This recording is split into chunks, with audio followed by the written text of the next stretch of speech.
used to work as a babysitter for a family that lived far from town. They had a gorgeous house, a couple of lovely children, and a huge yard surrounded by an expanse of trees. It was a peaceful and serene place that I really enjoyed being in. The family had a boy and a girl who were both sweet and well-behaved. I had been babysitting for them for 2 years when something strange happened one night.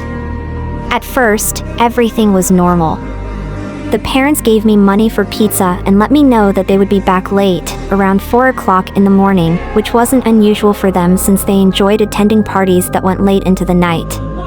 We had pizza, watched some light TV, and I put the kids to bed around 11.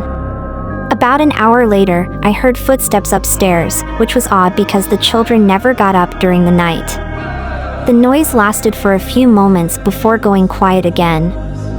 I assumed that they had gotten up to use the bathroom. 10 minutes later, I heard the sound of someone walking down the stairs, and the young girl I was babysitting came into the room, rubbing her eyes and looking scared. She told me that a man had looked into her room from the hallway. I wasn't too worried at first since it could have been a shadow or a bad dream, but as a responsible babysitter, I had to check it out. I searched the entire house, but there was no one there. Despite this, the girl was too scared to go back to her room and sleep alone, so I let her sleep next to me on the couch.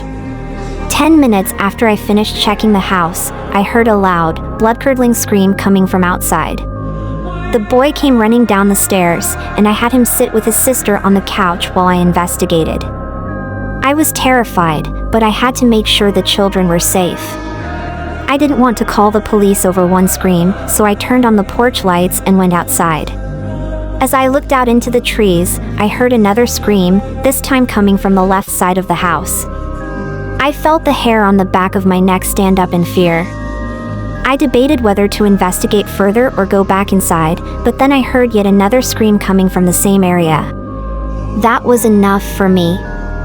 I ran inside and told the boy to call the police and his parents while I checked all the rooms and secured the house.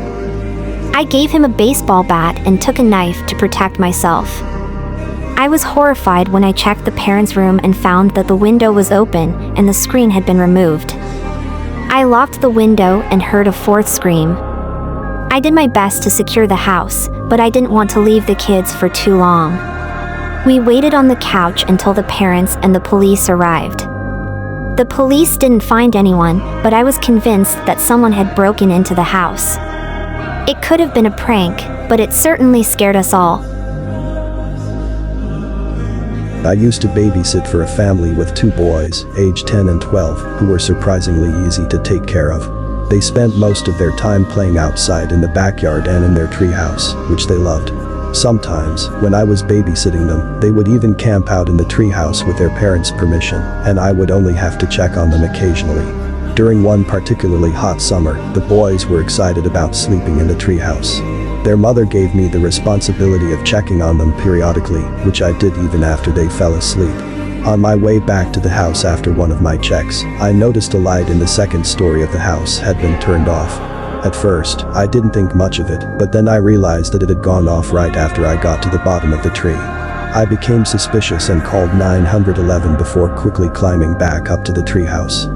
I turned on the light and woke up the boys, telling them that they might hear police sirens, but not to worry.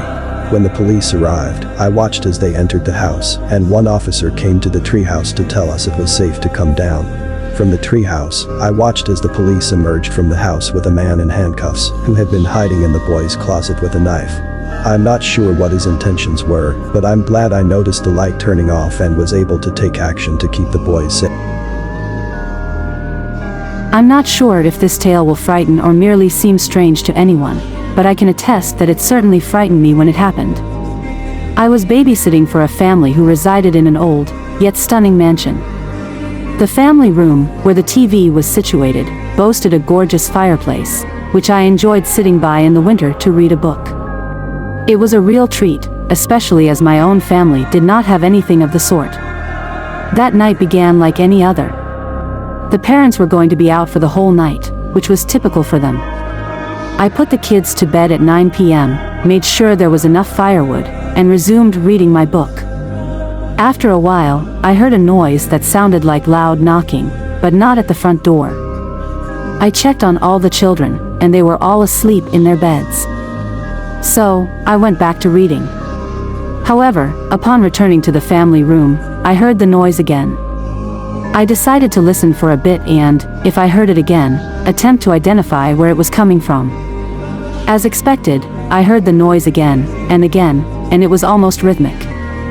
I followed the sound to the back of the house. I passed through the servants' kitchen, which the family no longer used, except as a door to the backyard. The sound was emanating from outside in the side yard. I approached the door and fumbled for the light switch. When I flipped the light on, I saw a figure standing in the side yard, holding an axe. He raised the axe and then swung it down, creating the sound I had heard.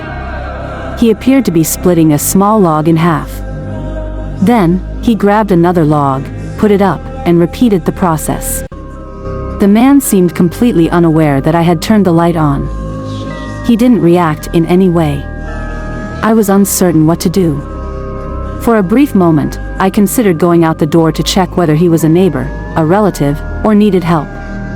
I didn't believe he posed a threat.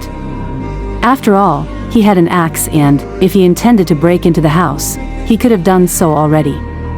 I nearly opened the door but decided against it, opting instead to retreat quietly to another room, pick up the phone, and call the police. At the very least, the man was trespassing. The story takes an unusual turn from here. When the police arrived and approached the man, he swung the axe at them. Luckily, they were able to apprehend him without using their weapons. The reason I say luckily is that the man had dementia. He lived only 5 houses away, and his son was responsible for his care. The man had wandered away from home while his family was sleeping and believed he was reliving his teenage years. When he saw the axe and chopping block, he began cutting firewood. To reiterate, I am uncertain how terrifying this tale may be to others. However, the man had dementia and did swing an axe at a police officer. If I had gone outside, as I had considered, and he had swung at me, I would have been defenseless. I could have been seriously injured, or worse. We hope you enjoyed these spine-tingling stories as much as we did. If you haven't already, please hit the subscribe button and turn on notifications so you never miss a scare. Remember to check out our other videos for more terrifying tales, and don't hesitate to share your favorite scary stories in the comments below. Who knows, your suggestion might just make it into our next video. Thank you for watching, and stay tuned for more hauntingly captivating content coming your way soon.